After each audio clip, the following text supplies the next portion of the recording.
Welcome back from the station break. So, a topic is people are not perfect. We have to give people grace. And as we see, we can't put trust in people. The Lord didn't do it because it says, but Jesus, for his part, this is the book of John, verse 24, but Jesus, for his part, did not entrust himself to them because he knew all people and understood the superficiality and fickleness of human nature. So the word entrust means that you're just giving your all. You're just giving all your heart. You're just anything, everything you have emotionally, physically to a human being. We can't do that. The only one we need to do that is with the Lord. Now, let's distinguish a few things. We can be trusting. Trusting is different from entrust and trust. Trusting means that you're in something without any suspicion. No one has given you any indication that you can't be trusting of them.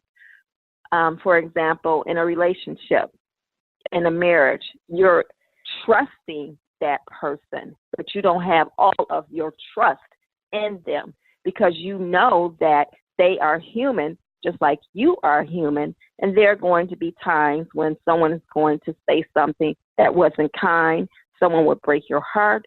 Someone may even abuse you, which is not acceptable, but these things do happen. So it's nothing wrong with being trusting, okay, especially if a person has not given you any type of indication that you cannot be trusting to them. But that's a different than putting all of your heart, your soul, and saying, this person will never do this to me. This person has never done anything and they never will. That means that you truly trust them blindly with your life and everything. We cannot do that because we can't hold people accountable for ourselves. That's too much responsibility. So I want to give you a few things to think about why people are not perfect and why we have to take our own selves and hold ourselves accountable for our own lives.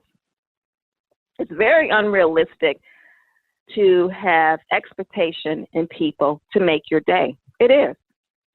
Or not to make your day. Because this is the thing. None of us have control over our circumstances. However, we have control on how we're going to act regarding and respond to our circumstances. For example, suppose it snows and it's 10 inches. Oh, I don't want to do this. Oh, it's too snowy, blah, blah, that complaining. You know, you cannot control the snow. However, you can control to say, you know what? I'm grateful I'm in a warm house. I'm grateful I have food to eat. You can turn that situation around. You know, I'm grateful that, hey, my children don't have to walk through the snow and freeze and just have things happen as they're walking, slipping and sliding, that they're home.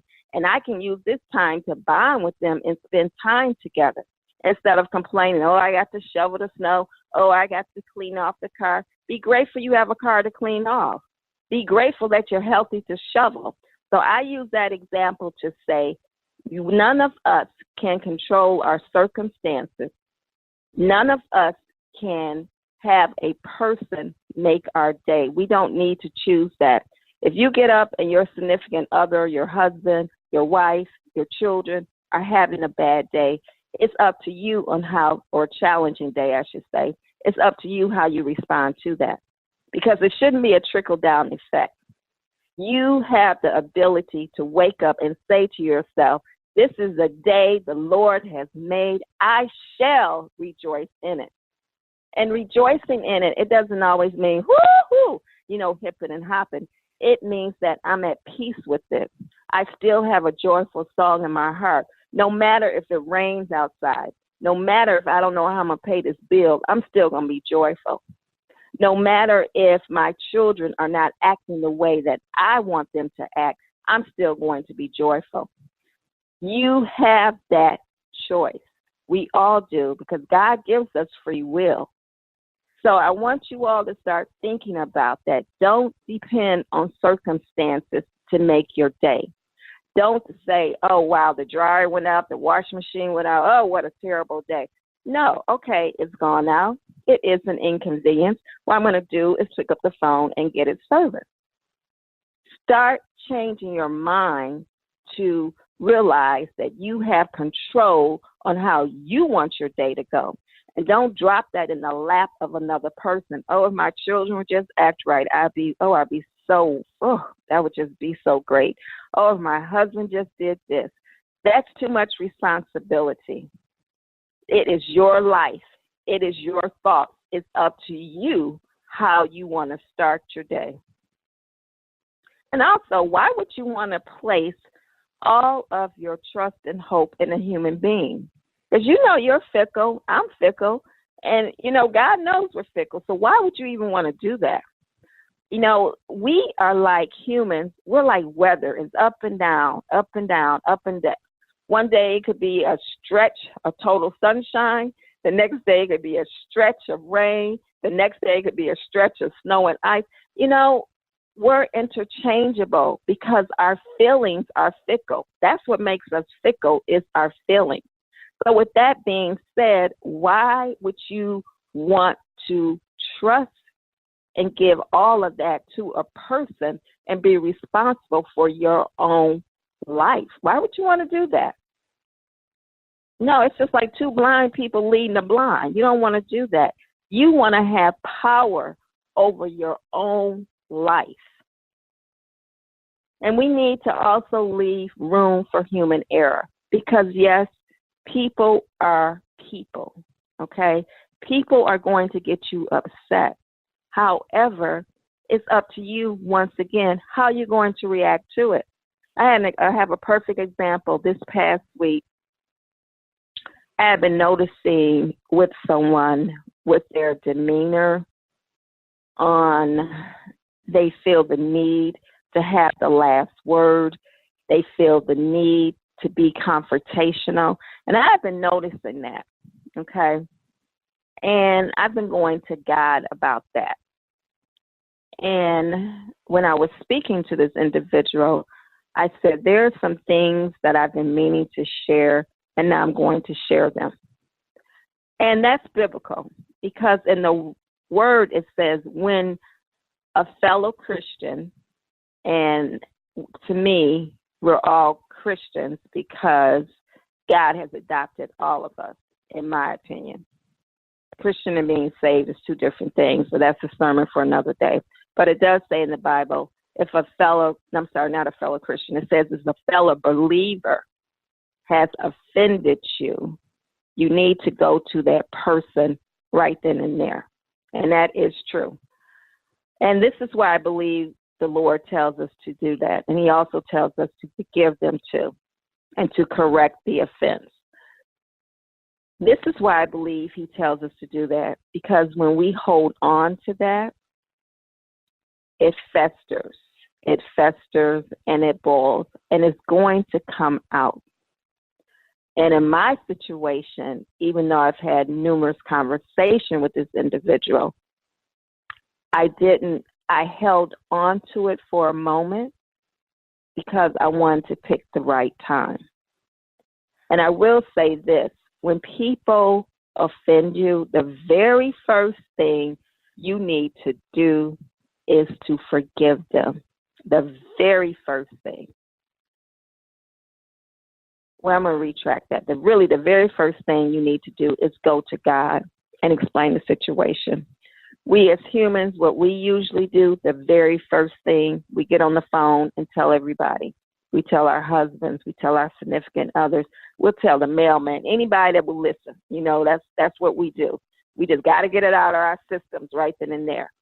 But telling other people is not resolving it, because number one, that offense happened to you, and other people, they may look at it not a big deal, but do realize everybody has their line in the sand. Everybody does. Okay. And don't let anybody tell you, oh, that's no big deal, just because that may not feel the same way to them. Each of us are created differently and with different, I call them Achilles heels of certain points that we just cannot, it's just not acceptable. So first thing you want to do is go to God. And then you want to say, God, I need to sit here until I can truly forgive this person. And once you truly have forgiven them, you want to say, I forgive you and I bless you. Because this is the thing, forgiveness is for yourself, not for that person. A lot of people believe that when you forgive people, that makes you weak. No, it doesn't. It makes you stronger. Because it's easy to hold on to negativity. It truly is. It's easy to talk about people. It truly is. It's easy to hold people hostage for what their words are and to try and punish them. That is easy.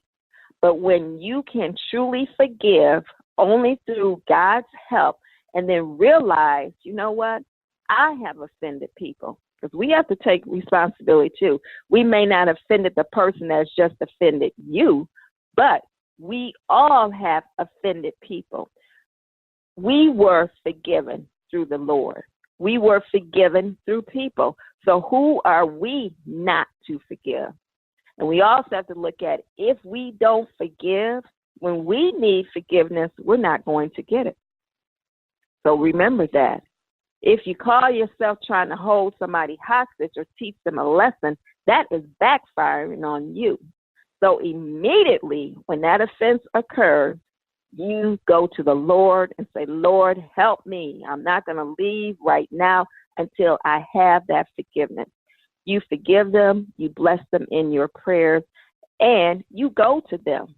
And it's good that the Lord is telling us to do it in those steps, because that gives you a cooling off period.